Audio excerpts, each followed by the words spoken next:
కొనసాగుతోంది. గత కొంతకాలంగా ఇద్దరి మధ్య పొలిటికల్ గా వారు కొనసాగుతోంది. మొన్నటి ఎన్నికల్లో పవన్ కళ్యాణ్ సంబంధించి జనసేన, టీడీపీ, బీజేపీలో ఉంటే అల్లు అర్జున్ మాత్రం ఆయన స్నేహితుడి కోసం నంద్యాలలో వైసీపీ తరఫున ప్రచారం చేసిన పరిస్థితి కనిపించింది. సో ఈ నేపథ్యంలో అప్పటి నుంచి కూడా ఇటు మెగా అలాగే అల్లు ఫ్యామిలీ మధ్య పొలిటికల్ వారు కొనసాగుతోంది.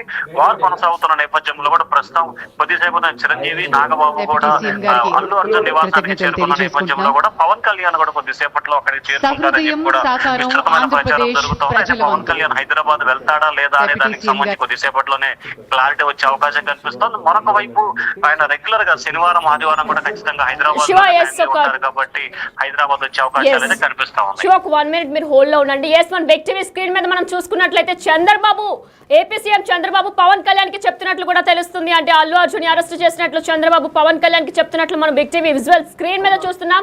ఎక్స్క్లూసివ్ గా అంటే అవునా అని చెప్పి ఆశ్చర్యపోతున్నట్లు కూడా మనం స్క్రీన్ మీద పవన్ కళ్యాణ్ అవునా అని ఆశ్చర్యపోతున్నట్లు కూడా చూస్తున్నాం. నార్మల్ గా ఆయనకి అసలు ఏం తెలియదు పవన్ కళ్యాణ్ కి. అయితే ఏపీ సీఎం చంద్రబాబు నాయుడు ఇలా అల్లు అర్జున్ అరెస్ట్ అయ్యారు తొక్కిసలాట ఘటనలో హైదరాబాద్ నాంపల్లి కోర్టుకి తరలించబోతున్నట్లు కూడా చెప్తున్నట్లయితే అప్పుడు పవన్ కళ్యాణ్ అవునా అని కూడా చెప్తున్నట్లు మనం చూస్తున్నాం. అయితే దీనికి సంబంధించి మరిన్ని డీటెయిల్స్ మా ప్రతినిధి శివాని అడిగి తెలుసుకుందాం. శివ, చెప్పండి. మొత్తం మీద అయితే ఇదే ప్రచారం అయితే విస్తృతంగా కొనసాగుతోంది. కొద్దిసేపటి క్రితం విజయవాడలో వికసిత 2040 కార్యక్రమం 2047 కార్యక్రమానికి చంద్రబాబు, పవన్ కళ్యాణ్ ముఖ్య అతిథులుగా పాల్గొన్నారు. అదే సభలో వీరిద్దరు కూడా ఆసక్తికరంగా కొన్ని అంశాలు మాట్లాడుకున్నట్లు కూడా తెలుస్తుంది. అయితే వారిద్దరు మాట్లాడుకుంటున్న అంశానికి సంబంధించి కూడా అల్లు అర్జున్ అరెస్ట్ కు సంబంధించిన విషయాన్ని పవన్ కళ్యాణ్ కి చంద్రబాబు చెప్పారంటూ కూడా సోషల్ మీడియా వేదికగా కూడా విస్తృతంగా ప్రచారం కొనసాగుతుంది. సో ఈ నేపథ్యంలో ఆ ప్రచారానికి తగ్గట్లుగానే తాజాగా పవన్ కళ్యాణ్ కూడా హైదరాబాద్ వెళ్తారంటూ ప్రచారం అయితే కొనసాగుతోంది. మరికొద్ది సేపట్లోనే దీనికి సంబంధించి కూడా పూర్తి స్థాయిలో క్లారిటీ వచ్చే అవకాశాలు అయితే కనిపిస్తా ఉన్నాయి.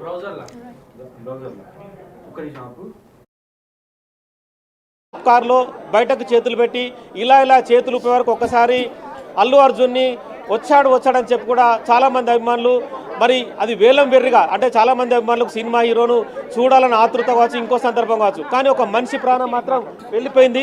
ప్రస్తుతం ఒక లాయర్ ప్రస్తుతం మనతో ఉన్నారు. అంటే అల్లు అర్జున్ కేసుకు సంబంధించి 118 అనేది ఒక సెక్షన్, 105 అనేది 2 సెక్షన్లు. సో దీనికి సంబంధించి ఎలా చూస్తారు సార్? ఇప్పుడు ఎవరైతే అక్యూడ్గా దీంట్లో పేర్కొన్నారో వన్ ఆఫ్ ది అక్యూడ్గా అల్లు అర్జున్ గారిని రిమాండ్ కోసమని 9th additional chief judicial magistrate court తీసుకురావడం జరిగింది. ఈ రిమాండ్ ప్రొసీజర్లో అక్యూజ్ని కోర్టుకు ప్రొడ్యూస్ చేసిన తర్వాత ఆయన జడ్జి గారి ముందల పోలీసులు ప్రవేశపెట్టిన తర్వాత ఆ రిమాండ్ మీద అక్యూజ్ తరపు అడ్వకేటు తన యొక్క వాదనని వినిపించుకోవచ్చు.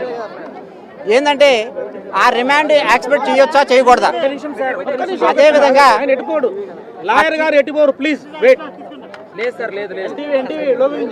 సార్ అక్యూడ్ అదేవిధంగా బిర్యానీ ప్రకారం ఏం చెప్తుందంటే ఇప్పుడు పోలీసు వారు అల్లు అర్జున్ గారిని అక్యూడ్ గా ఈ కేసులో తీసుకురావడం జరిగింది. ఇప్పుడు అక్యూడ్ జరిగిన అడ్వకేట్ వాదనలు ఏ విధంగా చెప్తారు?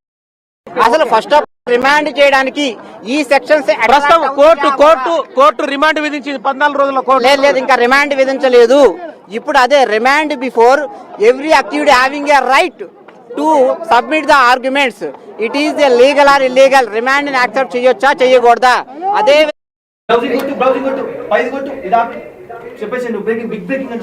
బిగ్ బ్రేకింగ్ న్యూస్ చూస్తున్నాం మనం. అల్లు అర్జున్ కి 11 రోజులు రిమాండ్ విధించినట్లు కూడా తెలుస్తుంది. ఇది ఒక బిగ్ బ్రేకింగ్ అనే చెప్పుకోవాలి. చంచల్ కూడా జైలుకు అల్లు అర్జున్ తరలిస్తున్నట్లు తెలుస్తుంది. 11 రోజులు రిమాండ్ విధిస్తున్నారు అల్లు అర్జున్ కి.